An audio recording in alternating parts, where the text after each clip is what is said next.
Thank you for joining me on Wilderness with Amani. I'm at the Kings River, and I'm about 40-minute drive up a really windy road from Pine Flat Reservoir, and I'm at the steel bridge where dirt roads go up both sides of the river. The side of the river I'm on, the road goes up, I think, 8 miles to Garnet Dyke Campground. And that's where, if you come rafting up here, and it's going to be a really good year for rafting, the rafting camps, one of them is called Zephyr, I think, take you all the way up on a bus, and then you raft down with a guide, I guess. I don't know. I don't go rafting, but it looks like a year where it's going to be really wet and really cold. But I'm going to do some fishing. I've never driven all the way the 8 miles. I don't know if I'm going to do that today, but I'm going to think about it. I'm going to just start driving up the dirt road, looking at the river, seeing what's going on. I'm going to be fishing single barbless jigs.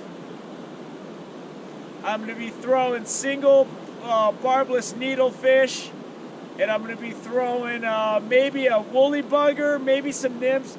I'm going to be driving and doing some hit and run fishing. I just want to see what this river looks like. And hopefully I can catch some fish. I have not been having a good fishing trip. I caught that fish for dinner in Pine Flat Reservoir on an inflated crawler. Besides that, I haven't been getting jack. As you can see, this river is big. And it is really clear, crystal clear. And it's moving. There's a lot of water going through there right now. And it's a beautiful area. So I'm gonna start driving. And this is wild trout water from Pine Flat Lake upstream to the western boundary of Kings Canyon National Park. Did I say I was maybe gonna go 8 miles to Garnet Dyke? I heard there's good fishing up there, but I just don't want to take this dirt road for 8 miles, man.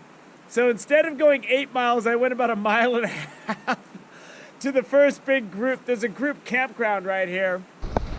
It's just a group campsite, and I guess you make reservations for it. It's got a barbecue and a big giant fire pit. A lot of space for tents.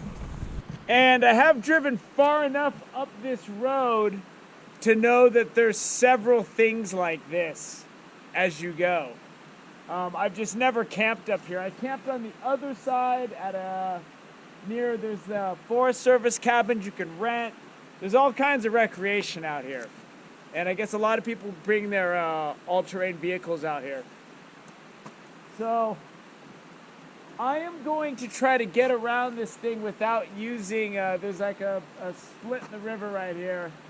And I think if I get around it, I don't need to put my waders on. But if I need to put my waders on, I'll just come back and get them. But let's go fishing. I'm going to start with barbless jigs and a needlefish, I think. And because the water's moving where I'm going to go fish. And that suits what I'm doing because the jigs are moving so fast. I'm hoping that a bigger fish will just nail it. I don't know. But I'm just going to be doing hit and run, and we're just going to try to get something before I head up to Shaver Lake to end this multi-day trip where I'm using 2 vacation days to come all the way out here, and I've caught 1 fish in 2 days. So let's see if we can improve upon that. So with this jig, I can get pretty good range. I don't really need my waders in this section. The river gets a lot wider than this though. I'm probably gonna drive down the road and fish a bit too. And when I do that, there's sections where I know I'm gonna need my waders. But I'm just trying to see what's going on out here, so see if we can get something without my waders. I haven't been up here in like a decade. But it looks like the river access from the road on the other side of the river is a lot better because it's lower to the road. The road's way up there on this side, and that's kind of what made me turn around. I'm sure once it gets up there a ways, that changes. But I don't have the time today to go driving 10 miles an hour up a dirt road for 2 hours. I'm not doing it. So before I get in my car and drive down river, I'm throwing this needlefish and I'm not getting anything. Nothing's following it, nothing's hitting it. And I've caught a lot of fish on a needlefish in this river. I just don't know what's going on. Other than these fish don't want they don't want what I have. And they see the shine and the water's moving fast and usually they'll just hit it. If you come out here in the summer or when it's warm, you really got to look out for rattlesnakes, man. There's a lot of them out here. Man, besides not working, my jig looks great in the water. I don't know what's happening. Other than they are just rejecting my jig for whatever reason, but I'm gonna keep fishing. I just stopped off on the side of the road. I'm just stopping off as I'm making my way back out. And I should have my waders on, but man, it's warm right now, and I'm not catching anything anyway, and I'm not seeing anything follow my jig in, so if I was getting hits and stuff, I would. And that way I wouldn't be falling short of my mark of where it, ooh, I just got a hit.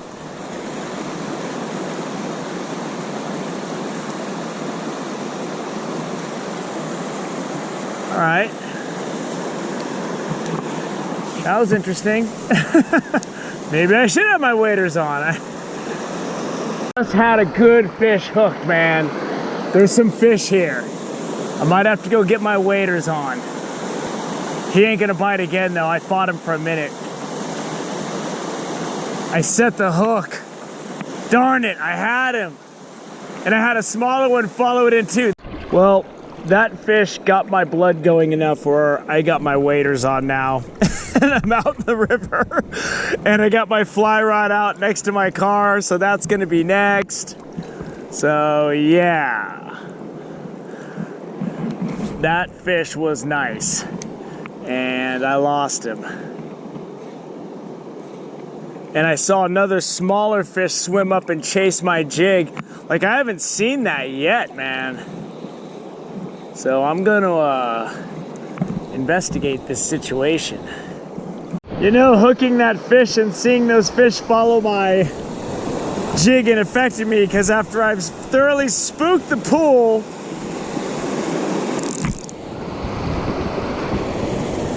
by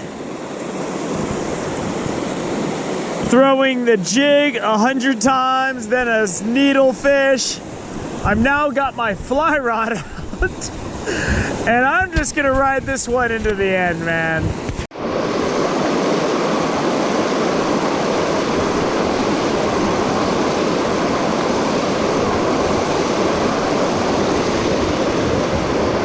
I gotta know when to go. I've absolutely played this pool out to death.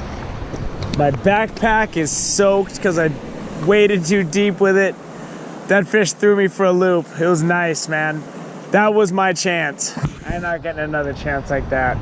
Power plant above Pine Flat Reservoir. And this is probably gonna be my last stop on the river. And I'm gonna edit down that last hole because I sat there and fished for like an hour and a half. And after I got those first follows, that big hit, and then I hooked that nice fish that came off, I didn't see anything else, man. The funny thing is, I've caught bass down this far, fishing with spoons. And I don't know how far bass swim up from the lake, but I've caught bass here on more than one occasion. Same jig all day. It's all beat up, but see if I can get something. The way the grains are in that rock, it looks like some kind of petrified rock or petrified tree, but I could be completely mistaken. This is looking real nice. See, the Kings is no joke. Check out that killer rock right there. It's like metamorphic or something. Sometimes when you have a very different rock, that could have been drugged down here by the glacier back in the day when it carved this out and carved out Kings Canyon National Park. But once again, I am completely guessing. Let's get this party started. Hit up in the head of that pole, big tug. I don't know if he'll hit it again. I'm probably gonna go fish down and then come back, because usually they won't hit it right away, if at all. But it yanked my pole. Suddenly the jigs seem to be a lot more favored. I don't know, who knows? That's gonna wrap it up for the Mighty Kings. Man, I had no intention of putting my waders on. Once I got that, hooked that fish down there, and then I saw a couple fish follow it in. You know, I can't tell you how big that fish was because he hit it and it was in the current. So you never know, but it was a decent fish. And then I came down here to the power plant, and immediately I got another big hit there, and then I got another hit coming back, and I couldn't set the hook. They were just swiping at it, but they weren't taking it. And that's just the way jig fishing is. When you're jerking it and you're picking it up off the bottom like that, a lot of times it's just they can't get a clean shot at it. And I was desperate, and it just didn't pan out today. So I was ready to close the book on jigs for the Kings after the first start, and then these last couple pulls, these last couple stops I made, I was getting great action on it. So I don't know what to think. I'm coming back. I'm extremely stubborn. It's a 6.5 hour drive, so it's gonna be a while before I make it back here. But the next time I come, I'm gonna start farther down and focus on more of these bigger pools. I wanted to fish at Kirch Flat Campground, but there was a bunch of construction activity going on there, so I didn't do it. So I hope you enjoyed at least seeing what the Mighty King looks like, because you didn't get to see what the fish looked like, because I didn't land anything. So I gotta head up to Shaver Lake and get ready. I fished for 2 hours longer than I was supposed to. But that's how it is, man. You know, things heat up. I'm ready to fight it till the end. So thank you for joining me on Wilderness with Amani. Until next time.